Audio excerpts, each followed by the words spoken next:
Sir, ಇವತ್ತು ವೈರಮುಡಿ ಉತ್ಸವದ ಅಂಗವಾಗಿ ವಿಶೇಷ ಸೇವೆ ಹಮ್ಮಿಕೊಂಡಿದ್ದೀರಾ ಕುಟುಂಬದಿಂದ. ಏನು ಸರ್, ಏನಾಗಿ ಅರ್ಕೆ ಹೊತ್ತಿಂದ ಇದು ಮನೆ ದೇವರು.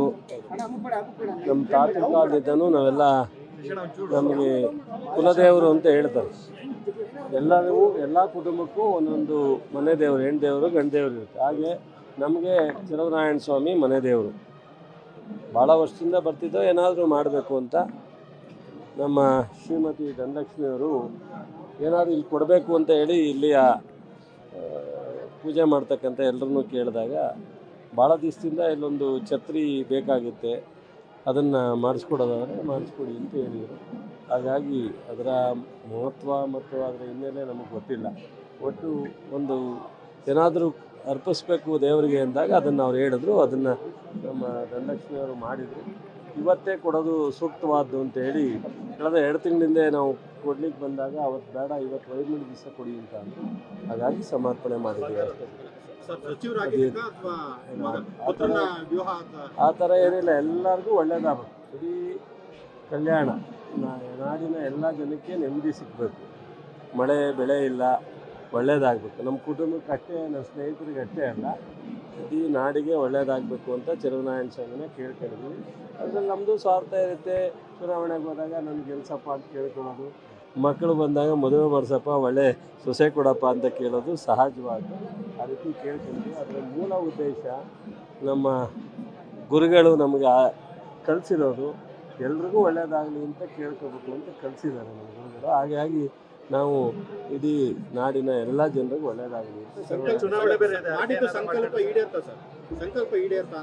ನಮ್ಗೆ ಯಾವಾಗಲೂ ಕೆಟ್ಟದ್ದೇನಾಗಿಲ್ಲ. ಕೆಲವು ಪರೀಕ್ಷೆಗಳಾಗ್ತವೆ, ಕೆಲವು ಅದನ್ನು ಪರೀಕ್ಷೆಗಳು ಮನುಷ್ಯನಿಗೆ ಆಗದಲ್ಲೇ ಇದ್ದರೆ ಅದು ಸೂಕ್ತ ಅಲ್ಲ.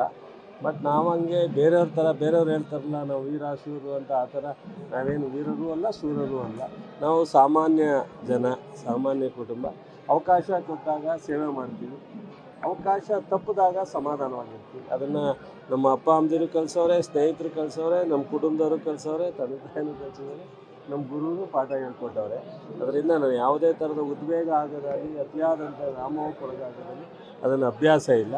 ಹಾಗಾಗಿ ಸಮಾಧಾನವಾಗಿದ್ದೀವಿ. ಅವಕಾಶ ಸಿಕ್ಕಿದಾಗ ಒಳ್ಳೆ ಸೇವೆ ಮಾಡೋ ಪ್ರಯತ್ನ ಮಾಡ್ತೀವಿ. ಖಂಡಿತ ದೇವರಲ್ಲಿ ಬಂದಾಗ ನಮ್ಮ ಪಕ್ಷ, ನಮ್ಮ ಅಭ್ಯರ್ಥಿ ಗೆಲ್ಲಿಸ್ಕೊಡ್ಬೇಕು ಅಂತೇಳಿ ಕೇಳ್ಕೊಳ್ತಕ್ಕಂಥದ್ದು ಸಹಜ ಅಲ್ವಾ. ನಮ್ಮ ಲೋಕಸಭಾ ಚುನಾವಣೆಯಲ್ಲಿ ಈಗ ನಮ್ಮ ವೆಂಕಟರಾಮಯ್ಯಗೌಡ, ಸ್ಟಾರ್ ಚಂದ್ರು ಅಲ್ಲ, ನಮ್ಮೆಲ್ಲ ಜಿಲ್ಲೆಯ ಶಾಸಕರು, ಮುಖಂಡರು, ಕಾಂಗ್ರೆಸ್ಸಿನ ಕಾರ್ಯಕರ್ತರು ಸೇರಿ ಮಾಡಿದ್ದೀವಿ. ನಮ್ಮ ಹೈಕಮಾಂಡು ಸಿದ್ದರಾಮಯ್ಯವರು, ಡಿ ಕೆ ಶಿವಕುಮಾರ್, ತಂಗೂರು, ರಾಹುಲ್ ಗಾಂಧಿಯವರು, ವೇಣುಗೋಪಾಲ್, ಸುರ್ಜೇವಾಲರು ಎಲ್ಲರೂ ನಮಗೆ ಮೊದಲನೇ ಹಂತದಲ್ಲೇ ಸೀಟನ್ನು ಕ್ಲಿಯರ್ ಮಾಡಿಕೊಟ್ಟಿದ್ದಾರೆ. ಈಗಾಗಲೇ ನಾವು 7-8 ತಾಲೂಕಿನಲ್ಲಿ ಚುನಾವಣೆ ಪ್ರಚಾರ ಪ್ರಾರಂಭ ಮಾಡಿದ್ದೀವಿ. ನಿನ್ನೆ ಕಚೇರಿನೂ ಸಹ ಅಧಿಕೃತವಾಗಿ ಚಾಲನೆ ಕೊಟ್ಟಿದ್ದೀವಿ. ನಮ್ಮ ಅಭ್ಯರ್ಥಿಗೆ ಗೆಲುವಿಗೆ ಆ ಚಲುವರಾಯಣ ಸ್ವಾಮಿನೂ ಆಶೀರ್ವಾದ ಮಾಡಬೇಕು ಅಂತ ಕೇಳ್ತೀನಿ. ಸ್ನೇಹಿತರೇ ಬರ್ತಾ ಇದ್ದಾರೆ ಸರ್ ಈಗ ಮಂಡ್ಯಕ್ಕೆ? ಸ್ನೇಹಿತರು ವೈಯಕ್ತಿಕವಾಗಿ ಸ್ನೇಹಿತರೇ ಅವರೇ, ನನಗೇನು ವೈರಿಗಳಲ್ಲ. ಅವರೇನಾದ್ರು ಹೇಳ್ಕೋಬೋದು, ನಾನು ಯಾವತ್ತೂ ಅವರನ್ನು ವೈರಿ ಥರ ನೋಡುವಿಲ್ಲ, ವೈರಿಗಳು ಅಂತ ಅಂದುವಿಲ್ಲ. ಆದರೆ ಸ್ನೇಹಿತರೇ ಪ್ರತ್ಯೇಕ. ಚುನಾವಣೆ ಬಂದಾಗ ಚುನಾವಣೆ. ಸೊ ನಮ್ಮ ಅಭ್ಯರ್ಥಿನ ಗೆಲುವಿಗೆ ದುಡಿತಕ್ಕಂಥದ್ದು ನಮ್ಮೆಲ್ಲರ ಕರ್ತವ್ಯ. ಫಲಿತಾಂಶ ಕೊಡ್ತಕ್ಕಂಥವ್ರು ನಾವ್ಯಾರೋ 10 ಜನ ಸೇರಿ ಫಲಿತಾಂಶ ಕೊಡಲಿಕ್ಕಾಗಲ್ಲ. ಇಲ್ಲಿ 17 ಲಕ್ಷದ ಮತದಾರಿದ್ದಾರೆ 8 ಕ್ಷೇತ್ರದಲ್ಲಿ. ಅವರ ತೀರ್ಮಾನನೇ ಅಂತಿಮ ತೀರ್ಮಾನ. ನೋಡಿದ್ರಲ್ಲ ನೀವು, ಸುಮಲತಾ ಅವ್ರು ನಿಂತ್ಕೊಂಡಾಗ ನಾವು ಗೆಲ್ಸೋಕ್ಕಾಯ್ತಾ ಅಥವಾ ಇನ್ನೊಬ್ರು ಗೆಲ್ಸೋಕ್ಕಾಯ್ತಾ? ಯಾರೋ ಸೋಲ್ಸೋಕ್ಕಾಯ್ತಾ? ಯಾರೂ ಗೆಲ್ಸೋಕ್ಕಾಗಲ್ಲ. ಅವ್ರ ಹಣೆ ಬರ, ದೇವರ ಆಶೀರ್ವಾದ, ಜನರ ಕೃಪೆ ಇರಬೇಕು. ಜನರು ಈ ಸಾರಿ ನಮ್ಮ ಪರವಾಗಿದ್ದಾರೆ. ಕಾರಣ, ಕಳೆದ 10 ತಿಂಗಳು ನಾವು ಕಾಂಗ್ರೆಸ್ ಸರ್ಕಾರ ಬಂದ ಮೇಲೆ ಕೊಟ್ಟಿರ್ತಕ್ಕಂಥ ಕಾರ್ಯಕ್ರಮಗಳು, ಗ್ಯಾರಂಟಿ ಇರ್ಬೋದು, ಅಭಿವೃದ್ಧಿ ಕೆಲಸ ಇರ್ಬೋದು, ಮತ್ತು ನಾವು ಜನ ಜೊತೆ ಸಂಪರ್ಕ. ನಮ್ಮ ಜಿಲ್ಲೆಯಲ್ಲಿ ನಾವೇನು 7 ಜನ ಶಾಸಕರಿದ್ದೀವಿ. 7 ಜನನೂ ಬಹುಶಃ ಮಂಡ್ಯ ಅಲ್ಲ, ಕೆ ಆರ್ ನಗರಲ್ಲೂ ಸೇರಿ ಲೋಕಸಭಾ ಕ್ಷೇತ್ರದಲ್ಲಿ 8 ಕ್ಷೇತ್ರದಲ್ಲಿ 7 ಜನ ಶಾಸಕರಿದ್ದೀವಿ. ಈಗ 3 ಜನ ವಿಧಾನ ಪರಿಷತ್ ಇದ್ದೀವಿ. ಎಲ್ಲರೂ ನಿರಂತರವಾಗಿ ಜನರ ಮಧ್ಯದಲ್ಲಿದ್ದೀವಿ, ಜನರ ಜೊತೆ ಸಂಪರ್ಕದಲ್ಲಿದ್ದೀವಿ. ಕಳೆದ 5 ವರ್ಷದಿಂದ ಚಲುವರಾಯ ಸ್ವಾಮಿ ಮಾಡಿರ್ತಕ್ಕಂಥ ಸ್ಟ್ರಾಟಜಿಗಳು ಒಂದು ಫೇಲ್ ಆಗಿಲ್ಲ. ಈ ಬಾರಿ ಸ್ಟ್ರಾಟಜಿ ಹೇಗಿರುತ್ತೆ ಅಂತ ನಾನೆಲ್ಲ ಬಾರನ ಆ ದೇವರ ಮೇಲೆ, ರಂಗನಾಥ, ಚಲುವರಾಯಣ ಸ್ವಾಮಿ ಎಲ್ಲ ಒಂದೇ, ಆ ಶಿವ ಅವ್ರ ಮೇಲೆ ಅರ್ಪಿಸಿದ್ದೀವಿ. ಅವರಿಂದ ನಾವು ಕೇಳ್ಕೊಂಡಿದ್ದೀವಿ. ನಮಗೆ ಆಶೀರ್ವಾದ ಮಾಡ್ತಾರೆ ನಂಬಿಕೆ ಇದೆ. ಜನನೂ ಅಷ್ಟೇ. ಬಹುಶಃ ನನಗೆ ಒಂದು ಅವಕಾಶ ಕೊಟ್ಟಿದ್ದಾರೆ ನಮ್ಮೆಲ್ರಿಗೂ. ಅವಕಾಶನೂ ಈಗ 10 ತಿಂಗಳು ನಾವು ಮಾಡಿದ್ದೀವಿ.